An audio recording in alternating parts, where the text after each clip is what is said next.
Barquettes de poisson en sauce, fricassés de légumes ou boîtes de cassoulet, la mode est au repas tout prêt. Les Français en consomment 11 kilos par personne et par an. Ça n'a l'air de rien comme ça, mais à nous tous, ça fait tout de même 700 000 tonnes. Bonjour et bienvenue à tous. C'est notre affaire s'intéresse cette semaine à la cuisine industrielle.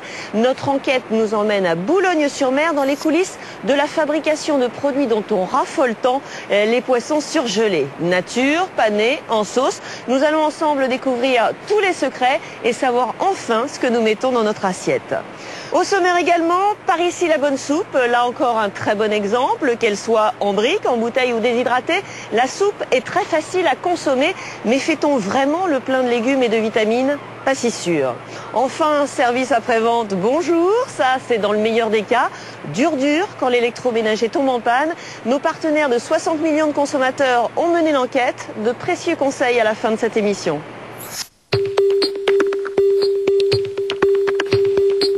Savez-vous que si on mettait bout à bout les bâtonnets de poissons panés qui sortent chaque année de cette usine, ça représenterait 30 000 km, les 3/4 du tour de la Terre.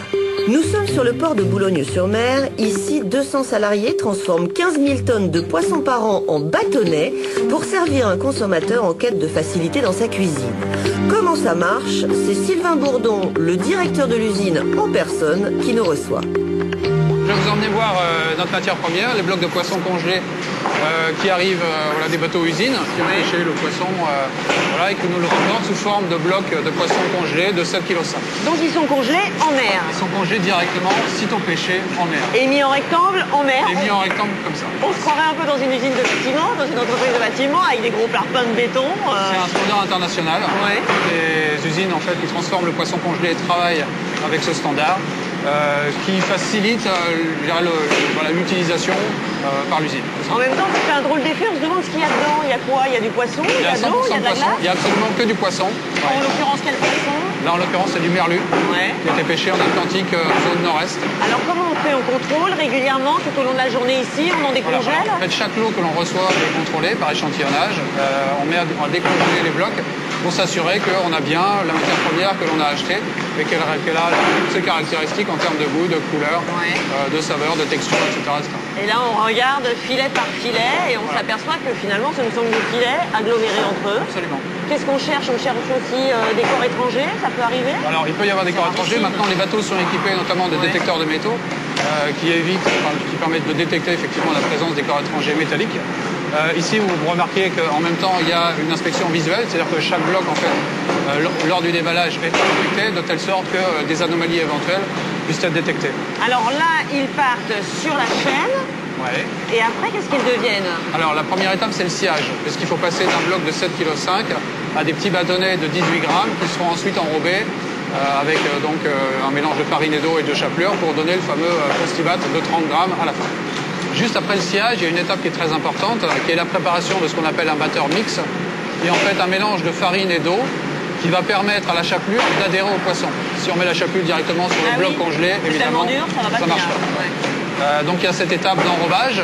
Une fois que l'enrobage est fait, on va disposer cette chapelure et finalement on a notre bâtonnet qui est prêt à aller à l'étape de pré-fritage. Le pré-fritage, c'est quoi? Donc ça consiste en fait à cuire le produit. Donc il va rentrer alors qu'il est encore congelé dans la friteuse à 200 degrés pendant 25 à 30 secondes pour lui donner son caractère croustillant, sa texture, son goût. Mais ça veut dire que le produit est chauffé puis de nouveau refroidi. Oui. En fait, c'est un pré-fritage, c'est-à-dire qu'à cœur, le produit reste congelé, l'extérieur, lui, est cuit, et donc après, il y a une étape en fait de surgélation. L'extérieur du produit, qui est évidemment à haute température, va passer à la température du produit surgelé, c'est-à-dire à une température de l'ordre de -1 degré. Alors, il y a quand même de la graisse à un moment donné. Oui, puisque quand il va rentrer dans la friteuse, il va absorber une petite partie de matière grasse. Ce qui est très important au niveau de la friteuse, c'est d'avoir à la fin un produit qui se tient, c'est-à-dire qu'on a la chapelure qui va coller à notre produit congelé. Ça va lui donner sa couleur, ça va lui donner sa croustillance et finalement aussi son goût. Est-ce que vous avez l'impression que le consommateur devient de plus en plus regardant et difficile par rapport à ce qu'il mange? Alors nous, on essaye de devancer justement les attentes des consommateurs, que ce soit en baissant les taux de sel, soit en diminuant les taux de matière grasse, que ce soit en ayant fait les produits les plus équilibrés possibles, en ayant des ingrédients qui soient naturels. On a coutume de dire que voilà, la personne qui va dans sa cuisine reconstituer le produit doit être capable de faire le même produit avec les ingrédients qui se trouvent dans sa cuisine. Et c'est le cas aussi pour les légumes, car la cuisine industrielle peut prendre également la forme d'une bonne soupe, surtout l'hiver. Ça prend 2 minutes d'ouvrir et de réchauffer une soupe en brique ou en bouteille. Les grandes marques qui se partagent le marché regorgent d'imagination pour nous offrir sans cesse de nouveaux parfums. Mais fait-on vraiment le plein de légumes? Ça n'est pas sûr. C'est notre affaire à mis son nez dans la soupe.